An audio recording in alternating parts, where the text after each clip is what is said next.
सभी हिंदी विद्यार्थियों को स्वागत है। हम मेरी बद्रीनाथ यात्रा जो पाठ देख रहे थे, इस जो पाठ में एक वीडियो समाप्त हो चुका था। आज हम दूसरे वीडियो प्रारंभ कर रहे हैं। सभी लोग अपने पुस्तक ठीक तरह से देखिए और ध्यान से सुनते जाइए। ओके, यस, देख लीजिए, यहाँ पर पेज नंबर 61 है मेरे पुस्तक में। आप लोगों का जो पुस्तक में भी शायद वही होगा, देख लीजिए। लास्ट पैराग्राफ, पेज नंबर 61 में लास्ट पैराग्राफ। हमारा दल भी ऐसा ही दल था। हमारा दल यानी कि लेखक विष्णु प्रभाकर जी का जो दल, ऐसा ही दल, किस तरह का? अलग अलग लोगों का एक समूह था। इनके जो दल में, उसमें स्त्री और पुरुष, युवक और वृद्ध, वैष्णव और जैन, व्यापारी और विद्यार्थी, शासक और संपादक, प्रकाशक और लेखक, राजस्थानी, हिंदी और मराठी भाषा भाषी सभी थे। देख लीजिए यहाँ पर इनके दल में किस तरह के लोग थे, कौन कौन लोग थे, उसके बारे में यहाँ पर लेखक लिखते हैं। स्त्री और पुरुष दोनों थे, इनके पुरुष लोग भी थे और स्त्री भी थे। युवक और वृद्ध, इनके बूढ़े लोग भी थे और जवान लोग भी। वैष्णव और जैन, वैष्णव जाति के लोग और जैन धर्म के जो लोग भी थे। व्यापारी और विद्यार्थी, शासक और संपादक, शासन चलाने वाले, संपादक गण, प्रकाशक और लेखक, राजस्थान से आए हुए लोग थे, हिंदी लोग थे, मराठी भाषा भाषी सभी लोग इनके जो दल में थे। किनके दल में? लेखक विष्णु प्रभाकर जी के जो दल में, ग्रुप में ये लोग कहाँ जा रहे थे? बद्रीनाथ यात्रा करने जा रहे थे। और उस दौरान लेखक को क्या क्या अनुभव हुआ, उनके बारे में यहाँ पर लिखते आते हैं। सीधे बद्रीनाथ जाने के लिए आप पौड़ी होकर जाइए या हरिद्वार। पौड़ी के द्वारा भी हम लोग जा सकते हैं और हरिद्वार के द्वारा भी हम लोग जा सकते हैं। अब पीपल कोटी तक बस जाती है। पीपल कोटी एक प्लेस है, वहां तक तो बस जाती ही है, इस तरह लेखक लिखते हैं। वहां से कुल 31 मील का पैदल मार्ग रह जाता है। पीपल कोटी जो प्लेस है, वहां से कुल मिलाकर 31 मील क्या है? बद्रीनाथ रह जाता है। 31 मील मतलब 49.6 किलोमीटर। एक mile is equal to 1.6 kilometre. 1 mile ಅಂತಂದ್ರೆ 1.6 किलोमीटर। ओके, लेकिन लेखक लिखते हैं, लेकिन हम लोग यात्रा के नियम के अनुसार पहले केदारनाथ गए। देख लीजिए यहाँ पर अलग अलग स्थानों पर अलग अलग नियम बनाए रहते हैं, धर्म के आधार पर भी बनाए गए रहते हैं और अलग अलग विचारधाराओं के आधार पर भी बनाए गए रहते हैं। यहाँ पर यात्रा के नियम के अनुसार, यात्रा के कुछ वहाँ पर नियम बनाए हुए थे, उनके अनुसार सबसे पहले ये लोग कहाँ गए? केदारनाथ जाते हैं। ओके, देख लीजिए आगे। वहाँ से लौटते हुए बीच में से हम एक ऐसे मार्ग पर मुड़ गए जो हमें चमौली पहुंचाता था। वहां से पीपल कोटी के लिए बस मिलती है। इसी मार्ग पर केदारनाथ की शीत ऋतु की राजधानी ऊशीमठ और हिंदुओं का सबसे ऊंचा स्थान पर बना हुआ मंदिर तुंगनाथ है। इसी जो स्थान पर तुंगनाथ मंदिर भी मिलता है और ऊशीमठ यह भी मिलता है। यह मार्ग अपेक्षाकृत भयानक है। यह जो मार्ग क्या है? इस मार्ग पर ये लोग आने के लिए तैयार होते हैं, आते हैं, लेकिन यह मार्ग कैसा था? अपेक्षाकृत भयानक। अपेक्षाकृत शब्द का अर्थ है दूसरे रास्ते से भी यह रास्ता क्या है? अत्यंत भयानक था। इसीलिए इसका सौंदर्य भी अछूता है। इस जो मार्ग का जो सौंदर्य, सुंदरता अछूता है। अछूता इसका अर्थ है जो छुआ न जा सके। देख लीजिए, इस तरह ये लोग सबसे पहले कहाँ जाते हैं? केदारनाथ जाते हैं। वहां से वापस किस तरफ आते हैं? बद्रीनाथ जाते हैं। अब ये लोग कैसे जाते हैं, कितने समय पर जाते हैं, उसके बारे में यहाँ पर लेखक लिखते हैं।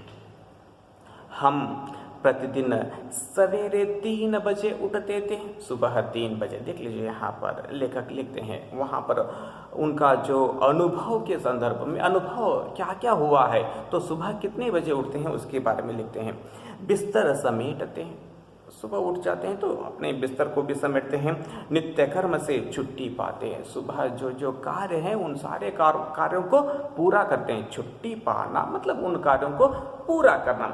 छुट्टी पाते और भारवाहकों को सामान सौंप कर 4 बजे तक आगे बढ़ जाते थे। भारवाहक शब्द का अर्थ है जो भोज ढोने वाले, यानी कि बूढ़े लोगों को अपने भोज ढोकर पैदल जाना नहीं होता है उस जो मार्ग पर, इसलिए वहां पर कुछ कूली लोग होते हैं। उनको यहाँ पर लेखक क्या लिखते हैं, किस नाम से उनको पुकारते हैं, भारवाहक। इस तरह शब्द का प्रयोग किया गया है। ये लोग क्या करते थे, सुबह 3 बजे उठते थे, अपने नित्य कर्म पूरा करके 4 बजे तक वहां से निकल पड़ते थे। आगे देख लीजिए, बिजली की रोशनी में जीने वाले हम लोग हैं या नहीं। हम लोग रोज बिजली की रोशनी में ही जीते हैं। बिजली के रोशनी में जीने वाले हम लोग जैसे उस प्रदेश के प्राकृतिक प्रकाश में राहत पाते थे। रात में वहाँ का जो प्रकाश कैसा था, प्राकृतिक प्रकाश में राहत पाना, आराम लेना, अच्छा महसूस होना। देख लीजिए, जैसे हम वहाँ चकाचौंध की थकान उतारने ही गए थे, यहाँ पर सारा वर्णन कर रहे हैं। जैसे हम लोग चकाचौंध की थकान, देख लीजिए यहाँ पर चकाचौंध की थकान शब्द का अर्थ है बेरगुगोलिसुआ आयास ಅಂತ ನಾವು ಕನ್ನಡದಲ್ಲಿ ಹೇಳ್ತೀವಿ। मतलब वहाँ उन लोगों को जो कुछ आयास अंदर इल्ले थकान जो हुआ रहता है उसको भी वे लोग क्या करते थे, कम करने की जो कोशिश भी करते थे। जैसे हम वहाँ चकाचौंध की थकान उतारने ही गए थे, इस तरह लेखक लिखते हैं। प्रतिदिन 12 से 18 मील तक चलते। एक दिन में कितने किलोमीटर चलते थे, यानी कि मील चलते थे। यहाँ पर 12 मील से 18 मील तक एक दिन में ये लोग पैदल चलते थे, इस तरह लेकर लिखते हैं।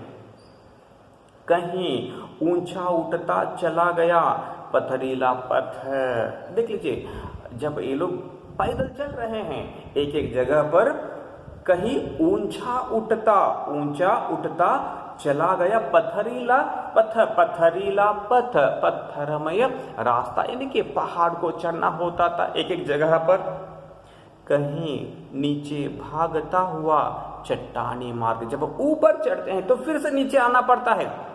देख लीजिए यहाँ पर, इसीलिए यहाँ पर लेखक लिखते हैं कहीं नीचे भागता हुआ चट्टानी मार्ग। वह मार्ग भी कैसा था, चट्टानी मार्ग। चट्टान शब्द का अर्थ है बड़े बड़े पत्थर, उस जो मार्ग पर होते थे। संकरी पगडंडी, छोटे छोटे रास्ते, पैदल चलने वाले जो रास्ते। एक और भूधराकार चट्टाने, बड़े बड़े पत्थर भी वहां पर देखने को हमें मिल रहे थे। देख लीजिए, दूसरी ओर अतल में बहती हुई सरिताएं, और दूसरी तरफ अतल में बहुत ही तल में बहती हुई सरिताएं। सरिता शब्द का अर्थ है नदियां। देख लीजिए, सरिता शब्द का अर्थ है नदी। ओके, कहीं सघन वन, और कुछ जगहों पर सघन वन, सघन ಅಂದ್ರೆ ದಟ್ಟವಾದ ಅಂತಕ್ಕಂಥದ್ದು ಅಥವಾ ಘನ वन ಅಂತ ನಾವು ಹಿಂದಿ ಒಳಗೆ ಹೇಳ್ತೀವಿ। तरह तरह के पेड़, उस जो वन में अलग अलग प्रकार के जो पेड़, जंगली फूल, चहचहाते पक्षी, पक्षियों का जो कलरव आवाज, कहीं तेज धूप, निपट छायाहीन मार्ग, कुछ जगहों पर बिल्कुल छाया भी नहीं होता था, उस तरह का मार्ग भी रहता था।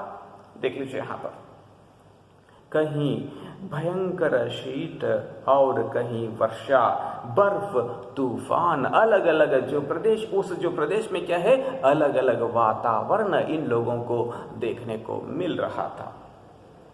साथ में चलता यात्रियों का कारवां। देख लीजिए यहाँ पर, इन सभी लोगों के साथ हम लोग क्या कर रहे थे, यात्रियों का कारवां। कारवां शब्द का अर्थ है यात्रियों का झुंड, यानी कि सभी लोगों का जो ग्रुप। तरह तरह की पोशाकें पहने। देख लीजिए सभी लोग क्या किए थे, अलग अलग प्रकार के पोशाक इनकी वेशभूषा पहने हुए हैं।